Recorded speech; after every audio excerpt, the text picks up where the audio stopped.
Incontinência urinária e vida sexual na terceira idade.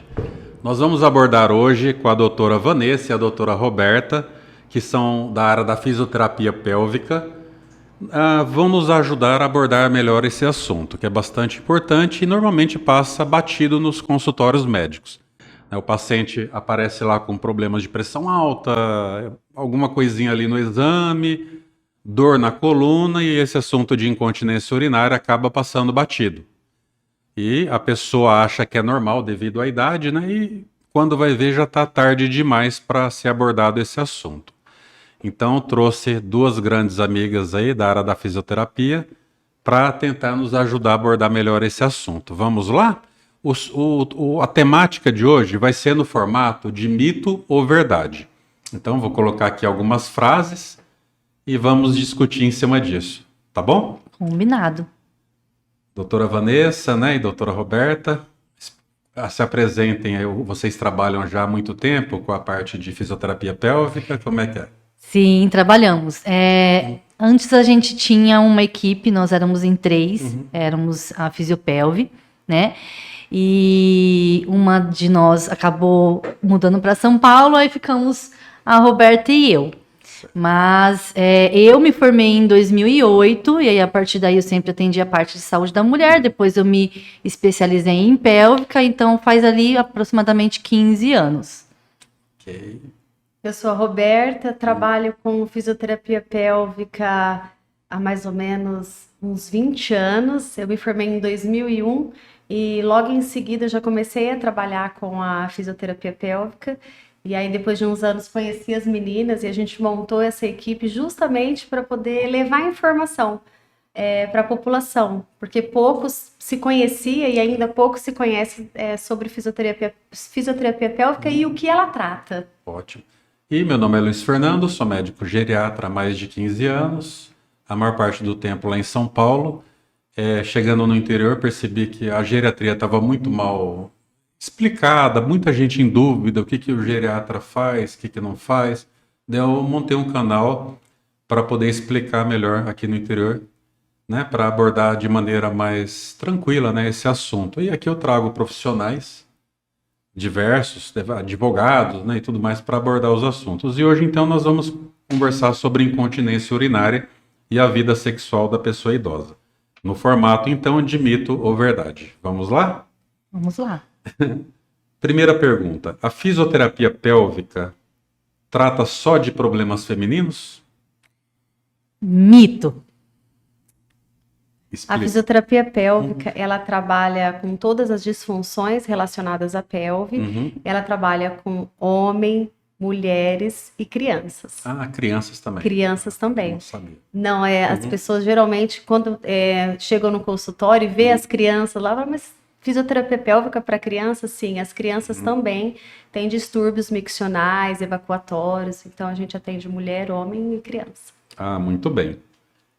A segunda pergunta, a incontinência urinária acomete só as mulheres? Mito. Mito? Mito. Tem homens também, né? Sim, a incontinência urinária, ela pode afetar tanto mulheres quanto homens e crianças, porque ali no decorrer do desenvolvimento do sistema urinário pode acontecer alguns episódios de incontinência, da enurese, que é a perda de urina durante o sono, né? Que é muito comum. Então, até crianças podem ter incontinência urinária também. Muito bem. Vamos para a terceira aqui. Só pessoas acima de 80 anos de idade têm incontinência urinária? Mito também. Explica melhor isso. Bom, a incontinência urinária é a perda involuntária de urina, né? Pode ser em diversas situações e a gente tem até jovens, né? Então a gente tem em consultório jovens de menos de 20 anos que têm esse sintoma de perda de urina.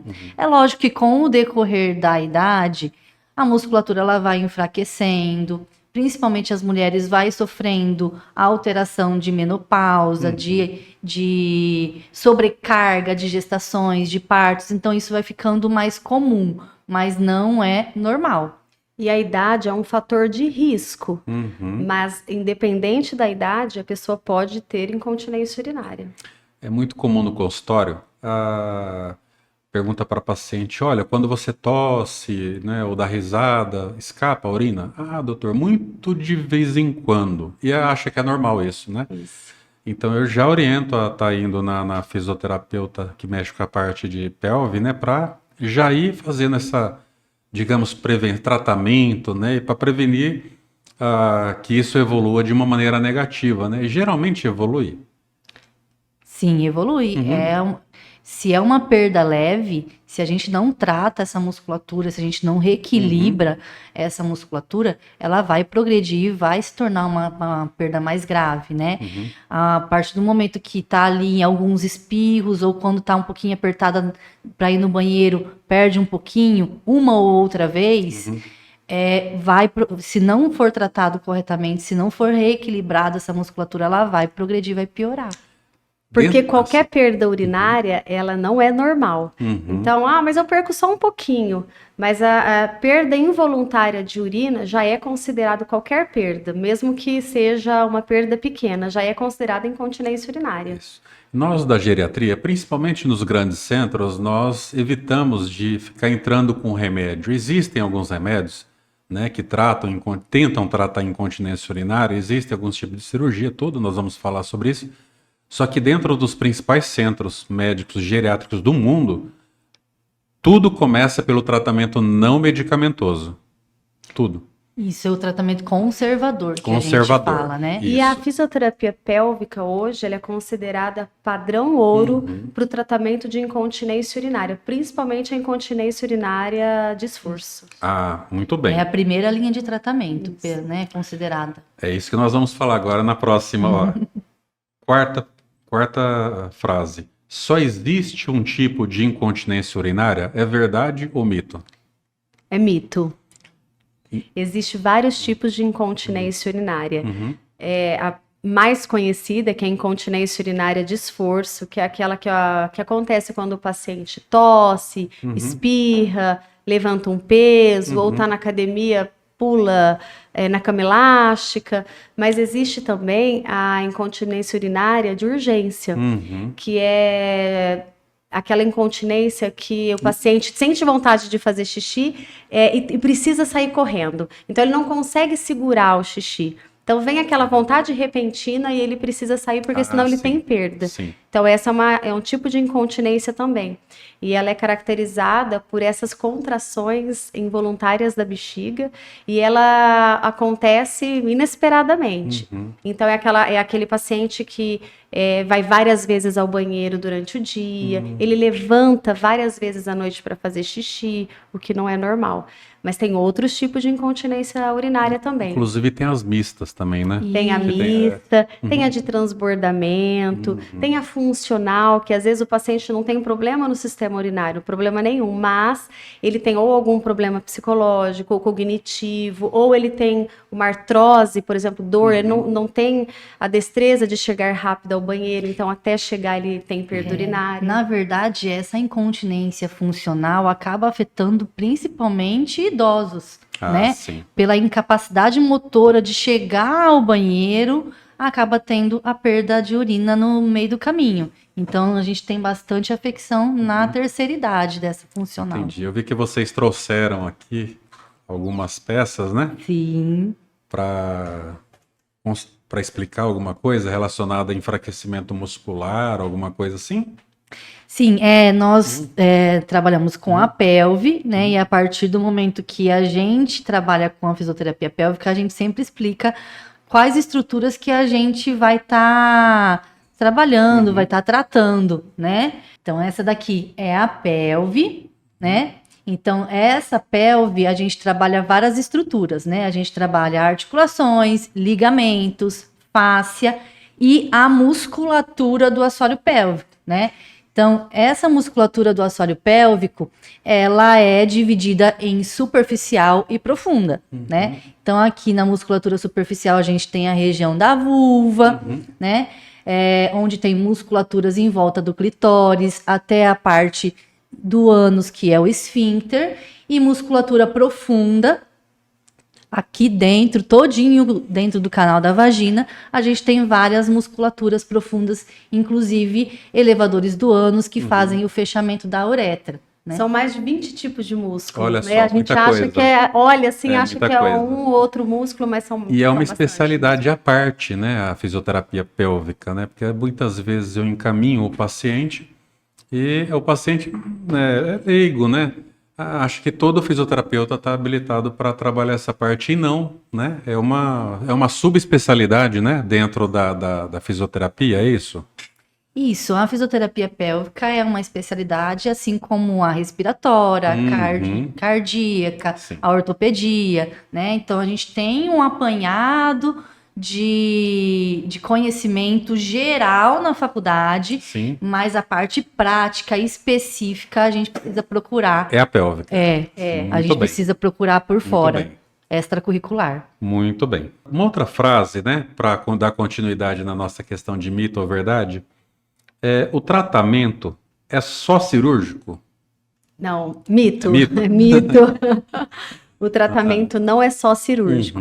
Isso vai depender muito do tipo de incontinência e do tipo de disfunção. O que está acontecendo nesse assoalho, como que é essa perda, se ela é leve, se ela é moderada, se ela é grave, Certo. o que está causando, para depois estabelecer, para a partir daí estabelecer o tipo de tratamento, mas pode ser medicamentoso, pode ser cirúrgico, pode ser conservador, pode ser somente mudar algum comportamento, algumas atividades de vida diária, já é suficiente para ter melhora. Muito bem. Uma outra pergunta. O acompanhamento fisioterápico é só por uma semana? Ou seja, o tratamento é só uma semaninha ali e a pessoa já volta? Mito. Mita. A gente sempre se baseia numa avaliação funcional dessa musculatura, né? Então a gente vai avaliar, e aí a partir do momento que a gente avalia, a gente identifica o tipo de conduta que a gente vai fazer e o prognóstico que a gente tem de tratamento. Né? Dificilmente vai ser uma sessão, que a gente precisa ver como que tá essa musculatura, equilibrar e depois fortalecer. A gente nunca consegue prever o tempo de tratamento, sim. porque também depende da resposta do organismo de cada um. Mas de qualquer maneira, a grande maioria vai melhorando, né? Nas primeiras semanas Melhora. A gente consegue ver ali nas primeiras sessões, a gente já consegue ver melhora. Muitas vezes a pessoa deixa de ir no aniversário do neto, enfim, em algum evento, com medo, né, de escapar o xixi, acaba não indo. Então, pelo fato de diminuir a frequência, né, de escapes, acaba melhorando a qualidade de vida dessa pessoa, né? Sim, a incontinência urinária, ela é limitante. Então, a pessoa, às vezes, ela só sai de casa se ela soubesse que o lugar que ela vai tem banheiro. Sim. E aí, isso vai o quê? Abaixando, tem uma baixa da autoestima, piora na qualidade de vida, tem pacientes que entram em depressão, porque a vida social fica totalmente comprometida. Exato. Uma outra pergunta, vamos lá? É impossível a micção voltar ao normal com tratamento não medicamentoso e não cirúrgico? Acabamos de falar mito, né? Sim, é mito. Acabamos de explicar aí que com o tratamento fisioterápico, né, esse acompanhamento bem de perto, a pessoa vai, mesmo que não cure 100%, vai tendo essa melhora ao longo das semanas de tratamento. Com certeza, e a gente vai reeducar essa bexiga, né? Certo. A gente chama isso de treinamento vesical. A gente faz uma reeducação do funcionamento dessa bexiga. As idas ao banheiro, horários, posição correta de fazer xixi, isso tudo ajuda. É uma terapia comportamental mesmo. A terapia comportamental. Bom, outra questão. A incontinência urinária não atrapalha em nada na hora do sexo? Mito. A relação sexual, ela tem esforço, tem movimento. Na hora do orgasmo, a musculatura relaxa. Então, se ali na hora da relação, no momento que você tá ali concentrada, né, curtindo o momento, tiver uma perda de urina, é muito desconfortável. Então, afeta bastante a relação sexual. E o próprio movimento causa esse desconforto sim. e essa pressão intraabdominal, que se ela tiver um esfíncter mais fraco, ela pode ter perda durante a relação. Então, é aquela paciente que ela relata assim pra gente, eu preciso parar no meio do ato para ir fazer xixi. Então, a gente já orienta para que ela faça xixi antes, né? Isso até por conta de infecção urinária, mas que ela faça xixi antes, esvazie a bexiga e mesmo assim, no meio da relação, ela às vezes Fica precisa muito parar. chato. Exatamente. Uma outra. Outros métodos de tratamento são eficazes? Pilates, pompoarismo, cadeira eletromagnéticas. O que vocês têm a falar de cada um no tratamento? Mito e mito. Então explica Tudo melhor mito. assim, como seria. O padrão ouro de tratamento para incontinência urinária é a fisioterapia pélvica. Na verdade, é o treinamento muscular do assoalho pélvico, né? Então, esse é o padrão ouro. Os outros podem até ajudar, depois que a gente fortaleceu essa musculatura, de manter um equilíbrio melhor. Por exemplo, do Pilates, né? Por exemplo, do pompoarismo, Sim. que a gente vai trabalhar o pompoarismo a partir do momento que essa musculatura está forte. Ela não tem a perda de urina. Mas a cadeira magnética, ela não tem evidência nenhuma que trata a incontinência urinária. Muito bem. Vamos para outra frase, né? Mito ou verdade? Vamos lá. Esvaziar a bexiga antes do exercício não previne a perda de urina? Que eu não entendi a pergunta. Esvaziar a bexiga antes do exercício não previne a perda de urina? Não previne. Não previne. Não previne a perda de urina. Porque independente se a bexiga estiver cheia ou vazia, se ela tiver uma deficiência nessa musculatura e nesse esfíncter, ela vai perder. Porque aumenta a pressão da bexiga e o esfíncter relaxado, fraco, flácido, ele não vai segurar essa urina. Mesmo que tiver um pouquinho de urina na bexiga. É uma dúvida de muitas pessoas. Exatamente. E muitas mulheres fazem isso, né? Eu vou fazer xixi antes do exercício para não escapar. Mas escapa. Agora, tem uma última questão aqui sobre incontinência, né? Mito ou verdade, depois nós vamos passar para o assunto de sexo na terceira idade. Cuidados com absorvente, fraldas e higiene íntima é importante? É mito? É verdade. É verdade. É verdade. É importante. Cuidados com absorvente, fraldas e higienização íntima, né? Então, acaba colaborando, então. Sim, porque o absorvente e a fralda, ela deixa muito fechado e úmido o local. Então, é muito mais propenso a fungos e bactérias. Então, pode ter uma intercorrência de uma infecção de urina aí associada à perda de urina.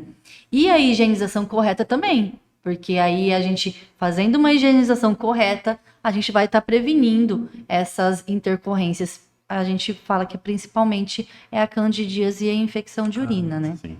Por isso que a gente sempre tem que descartar quando o paciente chega para nós com a queixa da incontinência, descartar essas patologias, ver se ele não tem nenhuma infecção urinária, se ele não tem nenhuma vaginite, não tem nada que possa estar causando essa incontinência ou esse aumento de frequência urinária. Muito bem. Agora vamos para a parte da... Né, o próximo assunto é a parte de sexo na terceira idade, que é uma dúvida de muita gente. Vamos lá? Vamos lá. Vamos lá. Apenas o sexo é vital para manter o relacionamento na terceira idade? O que vocês acham? Não. Não, é mito. Tem que ter o mito. companheirismo, né? O sexo faz parte do relacionamento, mas não é só o sexo, né? É o carinho, é a intimidade, é o companheirismo, é o respeito. E principalmente na terceira idade, que a mulher demora mais para chegar à excitação, ela precisa de mais estímulo, ela precisa de beijo, ela precisa de abraço. Então, porque como tem uma resposta mais demorada, né, da relação, da excitação, então ela precisa de mais estímulo. Então não é só o sexo. E é o que a gente sempre fala, e sexo também não é só penetração. Sexo começa desde lá do carinho até chegar nessa questão, e muitas vezes tem gente que nem chega a ter penetração, e isso é sexo também.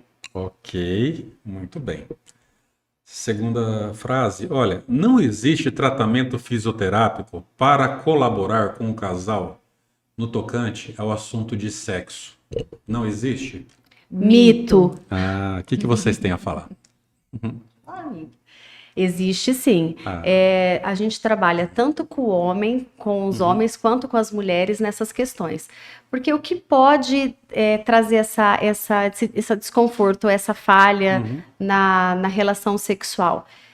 As mulheres podem apresentar dor na relação sexual, principalmente depois que elas entram na menopausa, que elas vão apresentar secura vaginal, a falta dessa lubrificação, essa diminuição da excitação, um orgasmo mais fraco ou um orgasmo até inexistente, por conta dessas questões de diminuição de hormônio, que vai causar essas mudanças no corpo. A fisioterapia pode ajudar, né, no fortalecimento dessa musculatura, na melhora dessa lubrificação, na melhora da dor. A gente vai trabalhar essa atrofia vaginal. Então, a gente devolve para ela a função do assoalho pélvico. Certo. Então, isso melhora muito a qualidade de vida, melhora muito na relação sexual. E para o homem, a mesma coisa.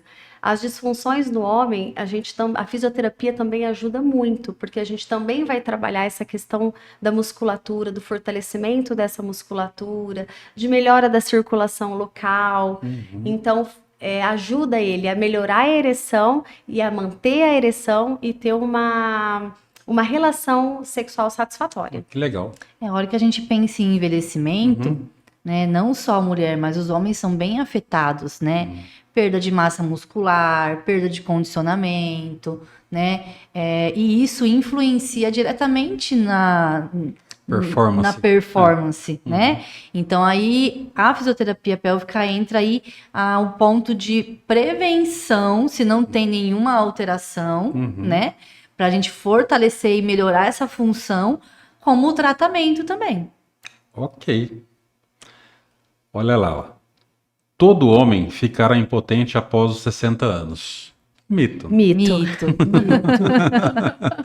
Hoje a turminha está envelhecendo bem, né? Hoje. Isso. E a expectativa de vida está muito mais alta. Sim. Então, por isso que a gente precisa orientar para não deixar o sexo de lado porque está idoso. Porque a gente escuta isso, mas eu tô velho, então deixa isso para lá. E a gente orienta que não, porque esses órgãos, eles, se estimulados, eles não envelhecem, a excitação continua, o desejo continua, né? Então, é o que ela falou, pode até diminuir a performance, claro, né? Em relação aos 30, aos 20 anos, mas o prazer e o desejo sexual, ele pode permanecer para sempre. Ó, que legal. Vamos lá? Idosos, olha só que questão polêmica, idosos não precisam usar preservativos. Essa é polêmica. Essa... Mito! Então, assim, vocês sabem que tem aumentado muito o número de HIV, Sim. né, na terceira Nessa idade, faixa etária, né? por questões muito do homem, né, utilizar medicamentos que ajudam na ereção, procuram lugares aí inapropriados e não usam preservativos. Acaba trazendo para casa e aquela velha história de sempre. Coisa que não tinha muito disso, né, algumas décadas atrás, e estamos pegando bastante no consultório. O que vocês acham dessa questão? Eu acho que é muito importante a gente trabalhar, a gente ter uma conversa sobre isso, porque além do HIV, as ISTs aumentaram indiscriminadamente, né? E quem mais sofre são as mulheres. Exato. Né? Porque às vezes o homem tem uma IST e não tá tendo nenhum sintoma e acaba passando para a mulher. Então, a gente sempre orienta a utilizar o preservativo. O preservativo é a base de tudo para prevenção de tudo isso, né? Porque chega nessa idade, acha que não é necessário mais. Eu não preciso mais usar camisinha. E Eu não vou engravidar. Eu não vou né? engravidar, E exatamente. tem a questão também do pênis, né? Com o É envelhecimento. isso que eu ia falar. Né? É exatamente isso. Qual que é a questão? Ah, vou colocar camisinha, eu perco a ereção. Uhum. Mas a gente tem que pensar que existe também, para essa opção, a camisinha feminina. Uhum. Ela também previne de STs e ela não tem essa questão de, enquanto ela coloca, o homem não vai perder a ereção. Então, isso é uma opção bem interessante sim. para substituir a camisinha masculina, E além se de for o tudo, caso. e além de tudo, tem a camisinha que é com outro tipo de material que não é o látex. É um silicone bem fininho, então tem uma aderência e uma sensibilidade melhor na hora da relação. É que a gente já vem dessa cultura, né? Ai, camisinha incomoda, camisinha diminui a sensibilidade, camisinha diminui, causa perda de ereção por conta da questão de colocar, mas precisa colocar assim mesmo. É muito importante. É muito importante. Essa próxima aqui, a lubrificação não muda na mulher idosa. Mito. Nós falamos, né, há pouco sobre a queda de hormônios, né, e tudo. E vocês lidam direto com isso no consultório de vocês, né? Sim, a gente lida porque, junto com alguns sintomas de perda de urina, de dor sexual, a gente tem a atrofia vaginal e a falta de lubrificação, né? Agora, uma dúvida que não está aqui no papel, mas uma dúvida minha. Às vezes a paciente fala, não, eu posso ir sozinha ou tenho que chamar meu marido junto? Como é que vocês orientam Isso depende. para tratar a parte sexual? Né? Isso depende até da relação dos dois. A gente fala que depende muito do relacionamento. Às vezes até o parceiro ou a parceira vai na sessão e fica assim, mas eu posso entrar? Eu não posso entrar? Então depende muito da intimidade deles. É claro que é interessante que esse assunto seja abordado a dois, para que tanto ele ou ela saiba das disfunções, saiba das mudanças corporais, o porquê que está acontecendo aquela situação, para que eles juntos eles resolvam, eles se conversem. Então é interessante, não é obrigatório, lógico, mas é interessante que os dois participem. E a gente procura fazer, assim, um tratamento bem leve, descontraído, porque mexer com a intimidade, a gente tem que tomar um cuidado, né? Sim. Então, quando tá o casal, a gente procura interagir muito bem com eles, para deixar eles o mais à vontade possível, né? Muito bem. Obrigado pela participação. Doutora, a gente agradece muito o convite, agradece muito a oportunidade, porque para a gente é sempre muito importante e muito bom falar da fisioterapia pélvica, do que ela pode proporcionar de melhora de qualidade de vida, de tratamento. Então, a gente agradece muito. E acredito que muita gente vai, né, tirar muita dúvida que está na cabeça com a conversa que tivemos, né? Muito obrigada pelo convite. No início eu até comentei que a gente fala demais, né? A gente se empolga porque a gente trabalha com fisioterapia pélvica e a gente ama o que faz. Que bom. Então, a gente transmite esse amor com a vontade de informar as pessoas. Ótimo. A gente está aqui se segurando, Que né? bom. A gente está aqui se segurando. Senão a gente fica aqui 2 horas conversando sobre esse assunto. Vamos ter outras oportunidades, né, Com certeza. Obrigada, doutor. Ficaremos obrigado muito vocês felizes. pela visita, tá bom? A gente que agradece. Agora, se você gostou desse conteúdo, se inscreva no canal para ter acesso aí aos próximos vídeos.